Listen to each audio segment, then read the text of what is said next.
allí en Constitución. Está Nicolás Kreplak en línea. Nicolás, ¿cómo le va? ¿Qué dice? El gusto de saludarlo. ¿Cómo está? Buenas tardes. Buenas tardes, ¿cómo estás, Paulina? Bien, muy gentil. Los anuncios son mañana, confirmado, ¿no? Sí, no sé si son mañana o en el transcurso del día, supongo que mañana, pero no lo sé. ¿Va a haber un anuncio conjunto o la provincia de Buenos Aires hará un anuncio específico tras el anuncio del presidente, como ha venido ocurriendo en tantas otras oportunidades, y así cada una de las jurisdicciones? ¿Qué entiende usted que va a ocurrir? No tengo información precisa, pero supongo que va a ser como planteas en la segunda opción, el presidente hará su anuncio, porque tampoco es un tema del AMBA en este caso, como se vio antes, sino que lo hará el presidente y después me imagino que cada gobernador lo aplicará y lo explicará en su territorio. Bien, en ese contexto, ¿la provincia tendrá una decisión unívoca, universal para todos, independientemente de la vasta geografía y las realidades de cada sector, o va a mantenerse en el esquema de fases para determinar cierres y aperturas? Para empezar a entrar en tema, hasta donde me pueda contar, por supuesto, a 24 horas del anuncio. No, seguramente sigamos con el esquema de fases porque viene siendo no solamente algo que nos funciona muy bien a nosotros para hacer un monitoreo mucho más actualizado en cada uno de los territorios, sino porque además evidentemente el mundo está yendo a un sistema de fases en función de las epidemiologías y las realidades de los sistemas de salud de cada lugar. Así que nosotros lo venimos haciendo bien, nos sirve porque lo articulamos con los intendentes en cada territorio, así que asumo que seguiremos en esa misma tónica. Alguien ha dicho en las últimas horas que le preocupa mucho el tema de la especie de tercera ola, que no es solo el hoy, es eventualmente el frío por venir, que está al caer, el invierno que tenemos por delante, etcétera. ¿Usted también? Sí, por supuesto. Nosotros tenemos que bajar los casos en este momento, no solamente porque hoy tenemos un nivel de casos altísimo, incompatible con un sostenimiento del sistema de salud en mediano plazo, sino que además hay condiciones epidemiológicas objetivas que van a suceder dentro de pocas semanas o pocos días que pueden hacer que tengamos mucha más capacidad de contagios. Entonces, como ya nos pasó cuando tuvimos el pico del verano y la reducción de los casos posteriores al pico del verano, termina siendo el piso a partir del cual se produjo esta ola. Así que es indispensable que hagamos todos los esfuerzos posibles para bajar la cantidad de casos, porque ese va a ser el piso de la ola que venga después, que esperemos que se venga dentro de bastante tiempo y que nos dé más tiempo para seguir vacunando y inmunizando a la población, pero así como sea, tenemos que hacer todo el esfuerzo posible para que bajen mucho los casos por esa tercera ola posible, que todos sabemos que puede suceder, que ha sucedido en Europa, que ha sucedido en muchos lugares. Ahora, Kreplak, en este punto, antes de ir a la vacuna, que es el salvoconducto, los que nos pone del otro lado, digamos, por suerte, Dios gracias, nos va a permitir dar vuelta a la página en algún momento. Israel ya lo logró, Chile está en ese intento con amplia vacuna, Estados Unidos, etc. La pregunta es, usted es partidario, aunque no me dé la respuesta porque sería un anticipo, pero de un masazo, ¿es partidario de un poco más de restricciones de las que tenemos hoy o de continuar con las restricciones que tenemos hoy? Bueno, lo que vemos con las restricciones que hay en este momento es que han logrado, primero, revertir una tendencia que parecía inexorable hacia una... Nosotros teníamos estimado que íbamos a tener más de 35.000 casos para estos días en la provincia de Buenos Aires si no se tomaban las medidas que se tomaron. Es decir, las medidas han producido un buen efecto, han frenado la circulación y han frenado la velocidad de los contagios. Empieza a verse un atisbo de reducción, insisto, muy poco, así que tenemos que conseguir, desde nuestra perspectiva, lo mejor que se pueda, lo tolerable que sea posible, que nos garantice bajar la mayor cantidad de casos. Lo que se ha visto en muchas experiencias a nivel mundial es que cuando esto se hace más fuerte, con consenso, con acuerdo de todos los actores, con acompañamiento de la ciudadanía, con acompañamiento de los sectores productivos, etcétera, y se hace mucho más fuerte, se puede hacer por menos tiempo. Cuando se hace con menos consenso y tiene menos poder la medida tomada, entonces se termina estirando más y se hacen estas mesetas, que las mesetas son negativas porque estamos hablando de altos niveles de contagio, con entonces alto nivel de internación y de fallecimiento. O sea, entonces, a medidas tibias, resultados escasos. Usted sería partidario de medidas un poco más drásticas, procurando que baje fuertemente la curva para descomprimir el sistema, oxigenarlo, haciendo juego de palabras con lo que hoy escasea en algún caso, y finalmente tener allí la perspectiva de que ningún paciente, tristemente, que fallezca, lo haga porque no fue atendido, sino porque su vida no pudo ser salvada. ¿Se entiende lo que quiero marcar? Esa es su principal preocupación hoy. Perfectamente de acuerdo. Hay un punto más para plantear al respecto de esto, que es las características de las cinéticas de las epidemias. Las epidemias se producen a partir de un aumento de las condiciones objetivas de contagiosidad que hacen esto que el R cambie. Y eso cambia por distintas cuestiones. Algunas son, por ejemplo, las cuestiones climáticas. Ahora, si la base, el piso a partir de esto se produce, el aumento de la contagiosidad es de 5.000 casos, el resultado, la exponencialidad de 5.000 casos es una cosa, si son 1.000 es otra, si son 100 es otra. Entonces también de cuánta gravosidad va a ser la próxima ola va a depender mucho hasta cuándo logremos bajar ahora los casos. Está bien, ahora Kriplak, le voy a dar preguntas concretas. ¿Usted permitiría el micro de larga distancia para ir de una ciudad a otra de la provincia de Buenos Aires, en principio, o no?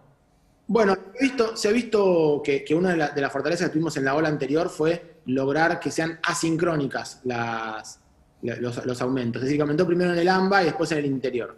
Si eso lo que permitió es que cuando aumentó en el interior, los médicos, el equipo de salud del AMBA pudiera ayudar a fortalecer tanto en el interior de la provincia como en el interior del país.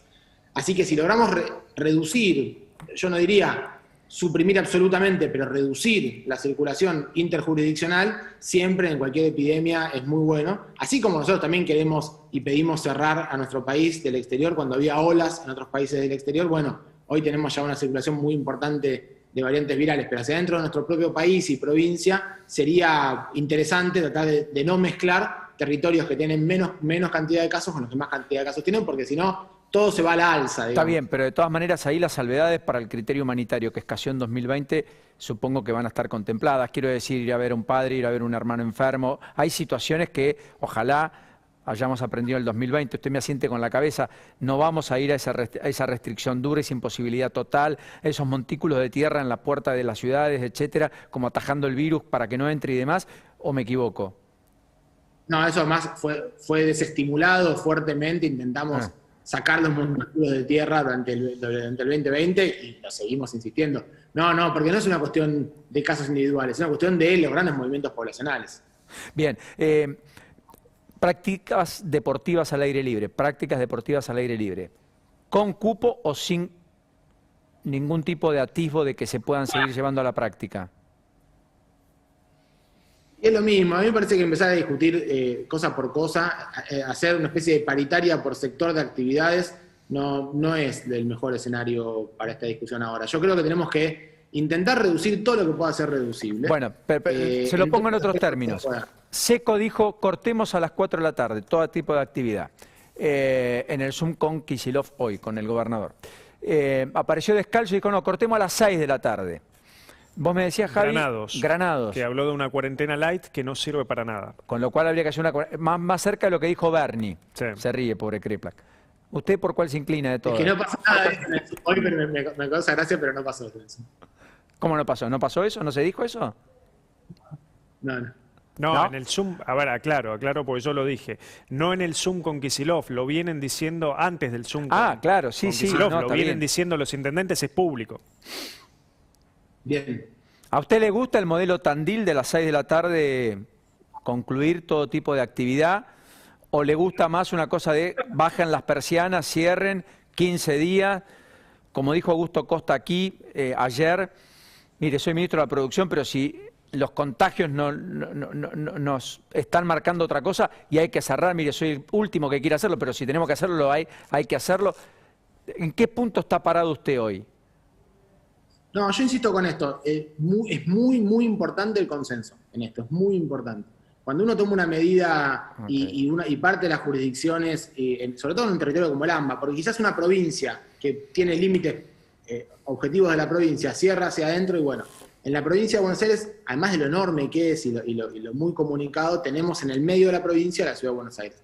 Si no logramos ponernos de acuerdo con las decisiones que vamos a tomar ahí, lo que hagamos va a perder mucha fuerza y es muy difícil tomar decisiones que pierden fuerza. Es decir, si uno cierra las escuelas y de otro lado no se cierran las escuelas, los que pierden la escolaridad ayudan seguramente más a contribuir en el descenso de los casos que en el otro territorio, pero están poniendo todo ellos. Y la verdad es muy difícil sostenerlo en el tiempo eso, nada más no es justo. Entonces yo creo que tenemos que lograr el descenso que podamos descender todos juntos de consenso, es muy importante. Está bien. Ahora, usted en la provincia tiene conurbano sin clases presenciales de ningún tipo, pero en el interior, incluso en Mar del Plata 1 hoy, tiene la presencialidad administrada, entre otras cosas, que es semiparcial, con un mix de una semana sí, otra semana no, la semana que no van hacen Zoom, en el secundario en particular, etcétera. El anuncio de mañana, ¿usted entiende que va a nivelar y que va a quitar la presencialidad en todo el territorio de la provincia de Buenos Aires, o que manteniendo el sistema de fases, algunos van a mantener la presencialidad incluso plena si es que no tienen muchos contagios? No, el sistema de fases yo creo que está vigente y que es un éxito. Nosotros tenemos territorios donde si logramos evitar que haya mucha mezcla y mucha circulación, y ahí vuelve a vincularse con la cuestión del transporte interjurisdiccional, si logramos evitarlo, nosotros con mucho monitoreo, con mucho cuidado, podemos sostener la presencialidad. Hoy en 100 de los 135 distritos de la provincia de Buenos Aires hay clases. Lo que sucede es que en algún lugar, 35 distritos que tienen mucho más riesgo de contagio y un sistema de salud mucho más ocupado, es que ahí decidimos que corresponde tomar medidas que reduzcan la circulación, y entre ellas se incluye la presencialidad. No, de ninguna manera tendría sentido, no hay que hacerlo, nosotros no sugerimos hacerlo, tomar medidas que no contribuyan al riesgo epidemiológico. Ahora, donde sí contribuye al riesgo epidemiológico, ser lo más fuerte posibles para poder dar el golpe necesario, bajar la cantidad de casos, porque hay una cosa que no tenemos que resignarnos nunca, que casos son internados son fallecidos. Hay que bajar la cantidad de fallecidos. Bueno, hay una duda que tengo, porque como hay chicos más jóvenes que se han ido a testear, como el testeo aleatorio no se hace, solamente nos chocamos con el virus, porque aquel que tiene síntomas es el que se va a testear o el que es contacto estrecho para quedarse tranquilo. Lo que hemos notado es que ha crecido el segmento etario entre 20 y 40 años, que se está yendo a hacer testeo, que en otros tiempos, bueno, a mí no me pega, no hay internados de esta edad, lo que había que cuidar eran los padres, los abuelos en particular, los mayores de 60 en todos los casos, etcétera. Como las nuevas cepas trajeron perturbación porque había cada vez más jóvenes internados, de hecho lo que pasa hoy, usted me lo va a corroborar o no, hay algunos dicen, bueno, tenemos muchos más casos, pero la letalidad baja y no necesariamente terminan en unidades de terapia intensiva. Por ahí tenemos muchos más casos que los cursan en sus casas sin complicaciones, aunque están los otros, y por lo tanto ya no es una medida que nos permita linealmente establecer muchos más casos, más internados, más muertos, como usted dijo. ¿Hay algo de eso o nada? ¿Hay alguna hipótesis al respecto de eso que contrasta fuertemente con la tremenda ocupación de las camas de terapia intensiva, sobre todo por segmentos no vacunados, de 40 años, 50 años, que tienen un porcentaje de vacunación más bajo y que ocuparon casi la totalidad de las camas de terapia intensiva? A mí me parece que cuando uno hace análisis basados en innumerables cantidades de hipótesis no contrastables, corre un riesgo de que si se equivoca está jugando con la vida de bastantes personas del pueblo. Entonces, a mí me parece que tenemos muchos elementos. Nadie se queda con un solo elemento. Nadie dice solamente positivos, nadie dice positivos y positividad. Nosotros tenemos de todo. Por ejemplo, ustedes conocen el sistema de vigilancia sindromática que es el 148, que son grandes volúmenes de información que nos permite ver cómo viene, si subiendo, bajando, encontrar focos territoriales. Tenemos los contagios, tenemos las consultas en las guardias, tenemos los traslados por emergencia. Con todo eso hacemos un combo de información que nos permite saber si la epidemia está aumentando o no aumentando y qué rigurosidad y qué gravedad tiene. Porque si nos ponemos a discutir cada uno de los casos en sí mismo, cada uno de los casos en sí mismo es un problema porque nos puede generar falsas interpretaciones. Nunca se toma la parte por el todo. Está bien. Quiero aprovecharlo y le pido brevedad para así le puedo hacer una serie de preguntas que nos interpelan. Está muy solicitado, naturalmente. No hay duda de que estamos en horas decisorias y definitorias, así que le agradezco mucho, Crepla, que esté con nosotros. Lo primero, hay personas hoy que les cuesta encontrar una cama en el conurbano, que tienen que estar deambulando en una ambulancia. Hay ya traslados que se producen desde el conurbano hacia el interior de la provincia de Buenos Aires para poder ser asistidos en lugares donde tienen menor presión. ¿Eso está pasando hoy o todavía no? Sí, viene pasando hace ya bastante tiempo. Empezamos con los traslados de la ciudad de Buenos Aires para el conurbano. Y no son solamente ciudadanos porteños, sino ciudadanos que su sistema de salud habitualmente tiene cabecera en la ciudad de Buenos Aires y que empezaron a utilizar clínicas del conurbano bonaerense. Eso fue desplazando de las clínicas al hospital público y tenemos casi el 50% de las personas que ocupan camas en un hospital público de la provincia de Buenos Aires tiene obra social. Y muchas veces los traslados, tenemos distritos que tienen cerca del 95% de ocupación, entonces hay que trasladarse a otro distrito. A veces se hace hacia el centro, hacia el primer cordón de conurbano del segundo, y a veces el segundo queda más disponible en un distrito que queda más allá de Gran Buenos Aires. También hemos fortalecido los hospitales y las terapias intensivas en todos los distritos de la provincia. ¿Le está Muchos distritos faltando? que nunca tuvieron terapia intensiva tienen. Correcto. ¿Le está faltando oxígeno en algún lugar? ¿O lo que se tomó como decisión desde el Gobierno Nacional es preventivo y no más que eso? ¿O está faltando oxígeno? No, hay dificultades de tiempo. Con el oxígeno el problema que uno tiene es que, como todos se imaginan, es oxígeno. Si llega 6 horas después el camión que carga, esas 6 horas son inviables. Entonces estamos haciendo muchos trabajos de compensación, de llevarle los tubos de un hospital público a una clínica que se quedó sin. Por ahora por el hospital público no tenemos problemas, pero sí hay muchas clínicas que han tenido problemas y estamos ayudando para abastecer. Por las dudas hemos comprado plantas productoras de oxígeno y condensadores de oxígeno que reemplazan un tubo, digamos, que pueden a una persona asistirlo con oxígeno para ir compensándolo. Pero es un problema que se ha visto en todo el mundo, está entre la producción y la logística, los problemas entre estos lugares, y estamos tomando decisiones lo más fuertes posibles, el acompañamiento sobre todo del Estado Nacional, para tratar de evitar que nos falte el oxígeno. Ahí las empresas... Por ahora no nos Ahí las empresas pusieron el grito en el cielo, usted habrá visto, y dicen que son medidas inconducentes, qué sé yo. ¿Qué respuesta le da? Necesitamos garantizar el oxígeno en la población. Yo entiendo que a las empresas les resulta incómoda la intervención, pero necesitamos tener una intervención fuerte del Estado para garantizar que les llegue a todos. Por el momento no nos pasó que nadie se haya quedado sin, pero hemos tenido que trasladar personas de un lugar a otro porque nos quedamos sin oxígeno en algún hospital. Por algunas horas, pero como le decía, no se puede esperar horas sin oxígeno. Está bien. Quiero compartir con usted un cuadro que usted mismo ha publicado en la provincia, el ministro Goyán, el gobernador Kicillof, que tiene que ver con cómo estamos vacunados o cómo se está vacunando en la provincia de Buenos Aires, porque quiero meterme de lleno en el tema que nos pone en este lugar, porque si tuviéramos las dosis de vacuna que en algún momento el presidente imaginó, no estaríamos hablando de estas cosas. Hoy en la provincia de Buenos Aires el registro oficial es, ministro, si usted lo tiene en pantalla me va a ayudar, que 94,79% del personal de salud, 380.000 personas, ya se vacunaron, que se vacunó el 86,73% de las personas de 60 a 69 años con comorbilidades, personal docente y no docente se vacunó 86%, perdón, 50%, Sí. y los mayores de 70 son los que se vacunaban en torno al 86,73. Leí salteándome un párrafo. Y el personal de seguridad está muy retrasado, es un 33% cuando debió estar en la primera línea, porque de hecho son los que tienen que garantizar la normativa y el cumplimiento de las normas, etcétera. ¿Van a acelerar ese proceso, ministro, frente a los planteos? Porque además había incluso personal del servicio penitenciario que estaba pidiendo exactamente lo mismo, etcétera, ¿no?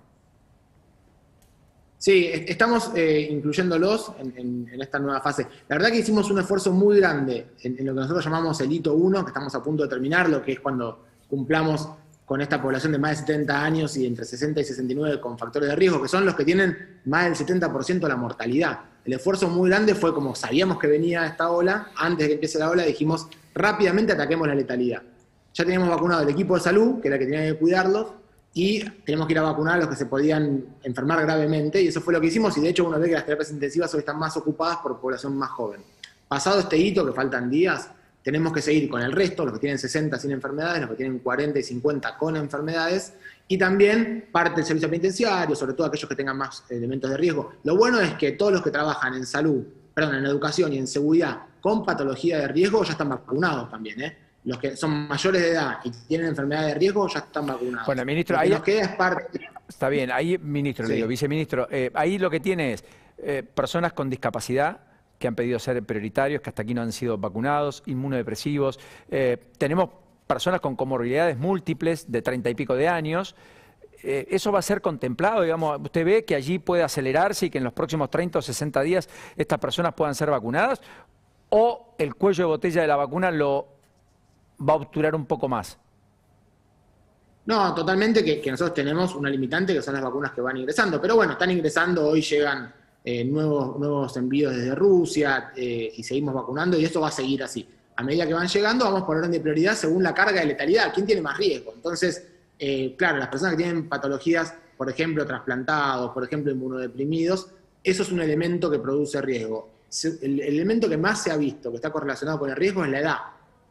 Más de 70, claro, pero más de 50, hay mucho más riesgo si uno tiene una enfermedad predisponente y tiene 50 años, tiene más riesgo que tiene 40 años. Sí, pero entonces también vamos a crear esas variables para ir vacunando. Está bien, pero hemos visto un caso de una chiquita de 15 años en Mar del Plata con diabetes que falleció con COVID.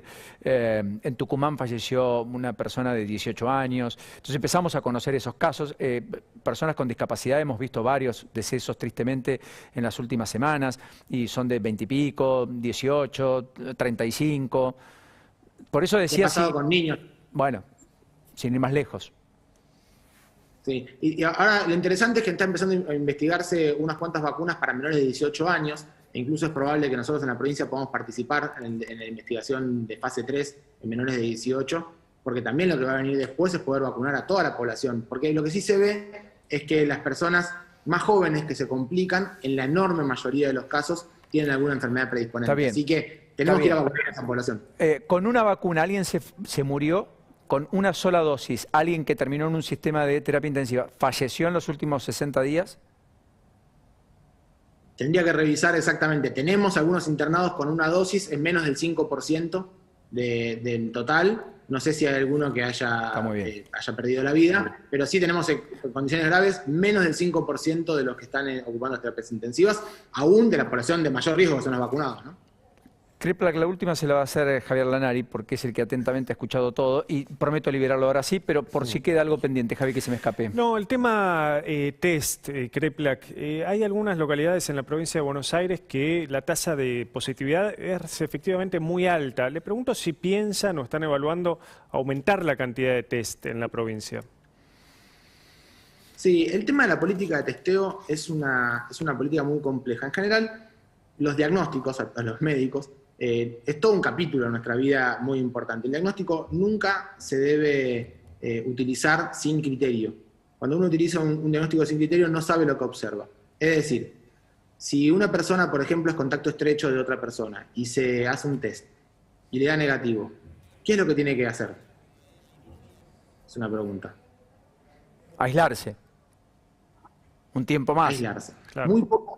Muy poca parte de la población sabe que aún una persona que le dé negativo un test tiene que aislarse porque tiene riesgo de tener un falso negativo. El 50% de los estudios realizados por cualquiera de las técnicas, la mejor de ellas es el PCR, a una persona asintomática puede resultar un falso negativo, es decir, que dé negativo pero que 1 o 2 días después sea positivo, efectivamente, o que lo sea en ese momento pero por la carga viral no lo esté detectando. Entonces, cómo se aplican los test siempre tiene que estar muy correlacionado con cuál es la política sanitaria. Nosotros estamos testeando todo lo que se puede en el sentido de que tenemos criterios para testear. Cuidado con comparar entre jurisdicciones porque nosotros en la provincia de Buenos Aires utilizamos un criterio que para mí es el más importante que tiene que hay en el mundo y que Argentina también lo adoptó del Ministerio de Salud de la Nación, que son los criterios clínicos epidemiológicos. Nosotros sabemos que una persona que en este contexto tiene anosmia de instalación rápida, es decir, que le falta el olfato o el gusto, es en un 99.9% COVID. Tiene más sensibilidad y más especificidad que una prueba de PCR. Lo mismo sucede con una persona que tiene 2 síntomas y es contacto estrecho de una persona que es positivo por test diagnóstico. Hay más probabilidades de que el test le dé negativo, haya que repetirlo, y haya que repetirlo tercera vez le dé positivo, de que le hayamos cerrado con ese criterio clínico. Entonces, bien, a esas personas siempre hay que aislarlas, no es necesario hacer un test. Hay que hacer test en todos los que tengan las condiciones, que son, en nuestro caso, incluso hasta contacto estrecho, pero no hay que confundir el negativo con el que se liberó de la necesidad de aislarse. Hoy tenemos la posibilidad de hacer muchísimos más test, de hecho hoy lo charlamos con los intendentes en la reunión que tuvimos con el gobernador, la posibilidad de montar en todos los municipios toda la cantidad de centros de testeo que sean necesarios y que quieran para estar más cerca de la gente, que la gente no tenga que viajar en un colectivo. Hágalo, correcto.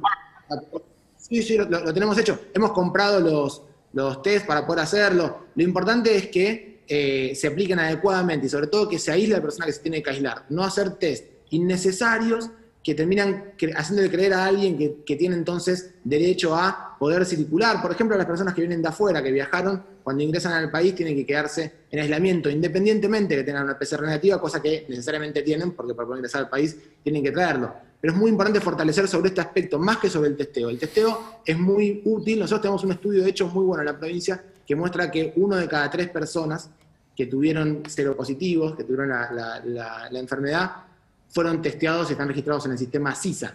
Eso es un estándar bastante alto, muy comparable con los mejores países del mundo. Estados Unidos estaba 1 cada 7, en Europa estaban 1 cada 5. Eso es porque también uno tiene que hacer un buen trabajo territorial, y eso es lo que hacemos nosotros con los operativos Detectar, que vamos a los barrios, a buscar a las personas específicamente y ahí garantizar el testeo.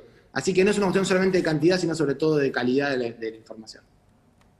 Ministro, lo último, ¿van a readecuar todos los de la aplicación Cuidar, los esenciales, los van a pedir que vuelvan a ser inscriptos o van a mantenerse los que ya están? Bueno, eso es de jurisdicción nacional. A mí me interesaría mucho que se haga, que se vuelva a hacer, que se vuelva a pedir que se dé el alta. Es un trámite que por supuesto es un poco molesto, pero prefiero que se vuelva a pedir, si es que se puede, porque así ajustamos de vuelta y que no se nos escape circulación innecesaria. Le mando un abrazo y ha sido muy generoso por todo este tiempo. Kreplak, muy gentil y, bueno, a la espera de los anuncios de mañana, evidentemente. Termina bien la tarde, muy gentil. Gracias, igualmente. Hasta luego. Ahí estaba, Nicolás Kreplak, uno de los hombres fuertes. Creo que le preguntamos todo, ¿no? ¿Quedó algo? Valía la pena, ¿eh?